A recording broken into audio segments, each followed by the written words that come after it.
Eu vou te contar agora a estranha história da renúncia de Carla. Eu vou te contar agora a estranha história da renúncia de Carla Zambelli.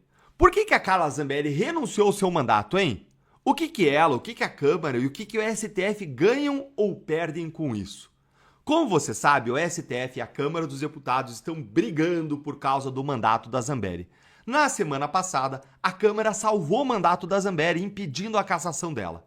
Contudo, em seguida, o STF foi lá e atropelou a Câmara e disse que ele que mandava, que o mandato estava cassado e pronto e ordenou que Hugo Motta convocasse o suplente. E isso tudo já expliquei para vocês detalhadamente nos vídeos anteriores aqui do canal.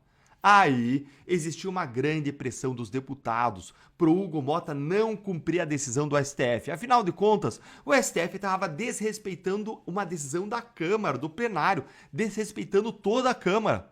Era uma questão de dignidade da Câmara, de respeito. E o Motta aí ficou numa situação difícil, como um marisco, entre o mar e o rochedo. E que ficou ainda pior porque para ele, pessoalmente, era muito difícil de reagir. Não só porque ele é investigado no STF, mas porque ele mesmo tinha prometido para o Supremo a cassação da Zambelli na Câmara e ele não cumpriu a sua promessa, ele não entregou o prometido. Então, com que cara queria querer depois confrontar o Supremo ou descumprir e enfrentar o Supremo? Mas se ele cede ao Supremo, ele fica desmoralizado diante das centenas de deputados. Aí, dentro desse prazo que o Motta tinha para declarar a perda do mandato e chamar o suplente, o que aconteceu? A Carla Zambelli renunciou. E todos os problemas do Motta, de repente, desapareceram, foram resolvidos. Como assim? Por que a Carla fez isso? O que ela ganha com isso? O que a Câmara e o Supremo ganham com isso? A gente sabe que houve uma grande pressão do Motta para que ela fizesse isso. Ele conversou com líderes do partido da deputada, do PL, e até com familiares dela.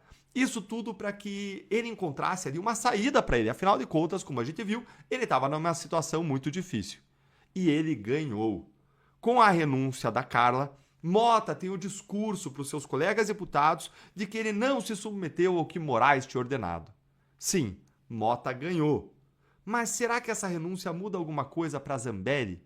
O que ela ganhou com isso, hein? Porque se ela ganha, o Supremo perde. E o Supremo ia deixar barato? Enquanto eu respondo isso pra você, essa série de questões intrigantes, senta o dedo aí no like, se inscreve no canal, ativa o sininho para você receber novos conteúdos e entender o que está acontecendo nos bastidores. Vamos avançar. O que a Zambelli ela ganha com a renúncia, hein? Saiu uma nota oficial do deputado Sócines Cavalcante, líder do PL na Câmara dos Deputados. Olha aqui comigo a nota. Comunicado oficial. Renúncia da deputada Carla Zambelli. A renúncia não foi improvisada nem emocional. Foi uma decisão de estratégia diante de uma decisão vergonhosa do STF que ignorou o devido processo legal e avançou sobre garantias constitucionais básicas. Ao renunciar antes da conclusão da cassação, Carla Zambelli preserva direitos, amplia possibilidades de defesa e evita os efeitos mais graves de um julgamento claramente politizado, ganhando margem jurídica para buscar liberdade e permanecer na Itália. Isso não é fuga. É cálculo jurídico em ambiente de exceção. Quando a corte perde imparcialidade, a estratégia passa a ser a única forma de proteção do arbítrio. História e direito ensinam que quem entende o jogo institucional sobrevive a ele. Vejam, gente, a renúncia, ela não muda nada sobre a inelegibilidade da Carla, que decorre da condenação do Supremo. Eu não vejo também nada que a renúncia ajude em termos de processo na Itália, de não acontecer a extradição para o Brasil. Eu não vejo também a preservação de nenhum direito dela, ao contrário do que diz a nota. Nós sabemos que o Moraes iria impor a sua decisão de toda forma. O efeito da Zambelli se antecipar e renunciar é o mesmo do Moraes ir lá impor a decisão dele, não muda nada. Olha aqui o que disse o Gustavo Sambaio, professor de Direito Constitucional nessa matéria aqui do Globo.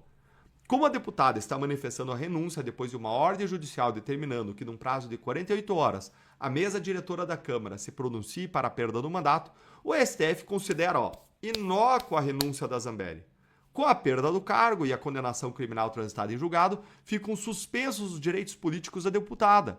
Ou seja, ela fica inelegível, ela não pode mais se candidatar. Então, eu não consigo ver, gente, nenhum ganho da Zambelli. E aí eu perguntei isso diretamente para o Dr. Fábio Pagnosi, que é o advogado da Zambelli, no programa Sem Rodeios da Gazeta do Povo nesta segunda-feira. Ele está fazendo um trabalho firme na defesa dela e ele não conseguiu me dar nenhuma razão para ela renunciar, nenhum benefício para ela, fora o que ele disse que existia aí um conforto psicológico dela não ser expulsa. Mas, gente, tem diferença? Ela não está sendo expulsa de toda forma? Ele me disse que havia uma grande pressão do Mota e do PL para que ela renunciasse. Mas eu não vejo o que ela, ou até mesmo o que o PL ganham com a renúncia. Afinal de contas, se ela renuncia, assume o suplente. Mas se ela não renuncia, ia se implementar a cassação do Supremo e também assume o suplente. Eu consigo ver como que a renúncia da Zambelli ajuda o Mota. Como alivia a pressão que existe sobre o Mota. Olha aí.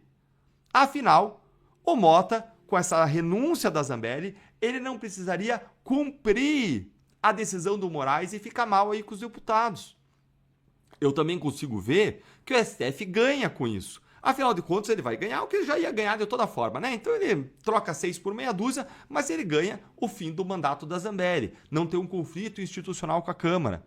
Mas eu não consigo ver nada que a Zambelli ganhe com isso. Essa história toda, para mim, está muito estranha. Deve ter algum acordo de bastidores que a gente desconhece. Essa é a única explicação para mim. E isso tudo é especialmente relevante porque a Zambelli ela não é a única deputada nessa situação. O delegado Ramagem, ele também foi condenado pelo STF e ele vai enfrentar a mesma situação que a Zambelli. Isso pode virar o foco de uma nova briga entre Mota e Moraes ainda nessa semana. Isso porque o Mota, ao que tudo indica, ele vai seguir o mesmo rito, o mesmo procedimento que ele adotou na Zambelli e que causou a ira do Moraes, ou seja, ele vai submeter a decisão do STF para o plenário. Será que aí ele vai investir, apostar as fichas, investir em articulação para garantir a cassação dele e não entrar em conflito? Será que é essa a estratégia? E agora é a hora de ouvir você. Por que você acha que a Zambelli renunciou, hein? E será que o Mota ele vai colocar a cassação do Ramagem em votação no plenário da Câmara? E se a Câmara salvar o Ramagem, como que vai ser? Vão convencer o Ramagem a renunciar? Me diz aí sua opinião nos comentários. Não esquece, deixa o seu like, se inscreve aqui no canal. Se não se inscreveu ainda, aqui é a sua casa. Ativa o sininho e se quiser ter acesso aos nossos conteúdos exclusivos, estar mais próximo da gente, não deixa também de se tornar membro aqui do canal. Um grande abraço e até o próximo vídeo.